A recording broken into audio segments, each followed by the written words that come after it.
কৃত্রিম সূর্য তৈরি।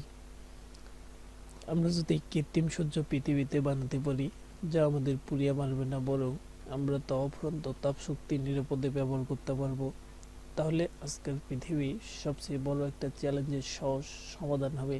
চ্যালেঞ্জটা হলো বিদ্যুতের জন্য জ্বালানি তেল কয়লা পোড়ানো ন্যূনতম মাত্রায় নামিয়ে আনা এবং বিকল্প কার্বনযুক্ত নবায়ন শক্তির ব্যবহার সহজলভ্য করা।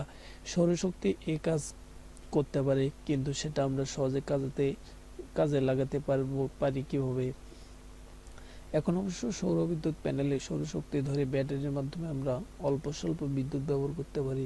2-4টা বাল্ব জ্বালাই, টিভি দেখি। তাছাড়া জল বিদ্যুৎ, বায়ু বিদ্যুতের ব্যবহারও আজকাল বাড়ছে, কিন্তু চাহিদা তো অনেক বেশি। তাই তেল, কয়লা প্রভৃতি জীবাশ্ম জ্বালানি পুড়িয়ে বিদ্যুৎ উৎপাদন বেড়েই চলেছে। বিপদটা হলো, এর ফলে বৈশ্বিক উষ্ণায়ন বিপজ্জনক মাত্রায় চলে যাচ্ছে। পৃথিবীতে প্রাণের অস্তিত্ব থাকবে কিনা সেটাই প্রশ্ন। কি করা যায়?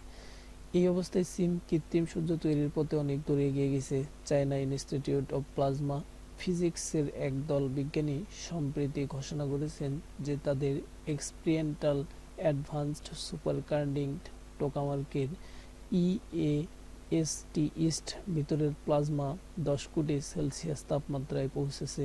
ওরা এটাকে কৃত্রিম সূর্য নাম দিয়েছে, কারণ সূর্যের ভিতরে যে ফিউশন রিয়াকশনে প্রচণ্ড তাপশক্তি তৈরি হয়, এই তাপমাত্রায় সেই প্রক্রিয়া চালানো সম্ভব এবং এই ফিউশন রিয়াকশন থেকে কম শক্তি ব্যবহার করে বেশি শক্তি পাওয়া যাবে। পরে এই তাপশক্তি বিদ্যুতে রূপান্তরিত করে আমরা কার্বন নিঃসরণের বিপদমুক্ত বিদ্যুৎ শক্তি পাব। সূর্যের ভিতর নিউক্লিয়ার ফিউশনের মাধ্যমে প্রচণ্ড তাপ উৎপন্ন হয়। টোকামার্ক কৃত্রিম উপায়ে সেই কাজই করে। আয়ন সম্মিলিত হওয়ার সময় প্রচণ্ড তাপ